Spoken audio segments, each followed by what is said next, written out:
frogs and fishes constitute phylum what? Chordata.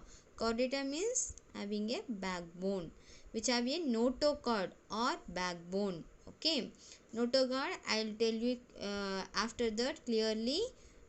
Notochord or backbone, it's nothing but the earlier stages notochord, okay, or backbone. After that, kingdom. Kingdom, finally we come to the kingdom. It is the highest category and the largest division, to which microorganisms, plants and animals. Kingdom is common, that plants is animals and belong to. So each kingdoms is fundamentally different from one another, okay, but has the same fundamental characteristics in all organisms grouped under what? Kingdom. So here the tax of living organisms are in a hierarchy of categories, what? As follows: kingdom, phylum, class, order, family, genus, species. Now we move on basis for classification. It can be divided based on the level of organization, symmetry, germ layers and coelom. So level of organization means what?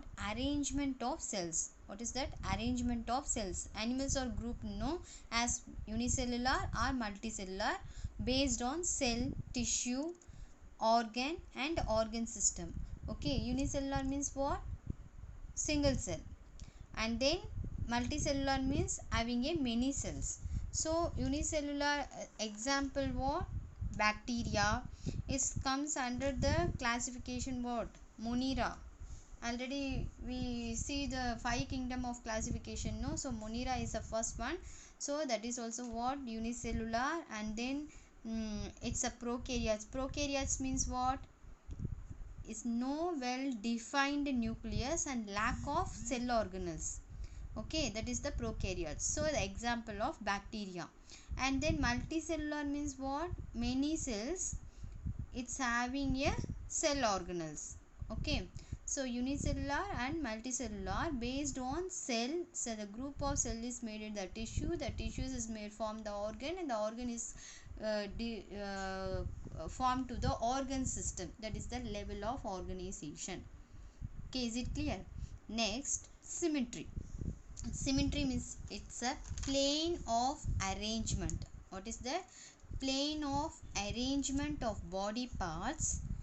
It can be classified into 2 types, that is the radial and bilateral. Okay, radial symmetry and bilateral symmetry. The radial symmetry means what? It's arranged into, what is that? It's arranged into the body parts around the central axis. Okay, around the central axis, very very important. And the bilateral symmetry is the body parts arranged along a central axis. Okay, the body parts arranged along a central axis. For radial symmetry, if animal is cut through the central axis any direction, it can be divided into what? Similar halves. Okay, example hydra. Here I given the slide example of hydra for radial symmetry, and bilateral symmetry for tortoise, and frog also bilateral symmetry example. So if an animal is cut through the central axis in any direction, it can be divided into similar halves. So many halves is get it. So example of hydra, jellyfish and starfish. And bilateral symmetry, if animal is cut through the central axis, we get 2 identical halves. That's why it's called the bilateral. Bi means what? 2 identical halves. One cut, but we get it the 2 identical halves. Example of tortoise or frog. Okay, next we move on germ layers. Germ layers are formed during the development of an embryo. Germ layer when it's formed? During the development of an embryo. Okay, these layers give rise to different organs as the embryo becomes an adult. Okay, embryo becomes an adult. These layers giving what to different organs, give rise to different organs. This organism with two germ layers called the ectoderm and endoderm are called diploblastic animals. What is that? Are called the diploblastic animals. The two germ layers, that is the ectoderm and endoderm, are called diploblastic animals. This is also example of hydra and organisms with three germ layers, that is the ectoderm, mesoderm and endoderm, are called triploblastic animals. Three blastic during the blastula stage, so that's why we call the blastic.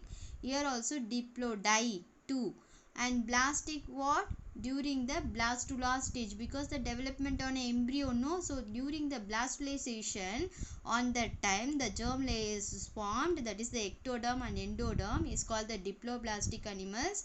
And during the blastulation, three germ layers is formed, that is the ectoderm, mesoderm and endoderm, are called triploblastic animals. For example, rabbit. Okay, here the xylem also having the I given the picture types of xylem. Look at the slides, you clearly you can easily understand. So xylem is what? It's a fluid filled body cavity. Okay, it's a fluid filled with body cavity, and it separates the digestive tract from the body wall. Digestive tract start from where? Mouth to and end the anus. So this digestive tract separate from the body wall. Okay, this body was separated and this body cavity is filled with what? Fluid. A true body cavity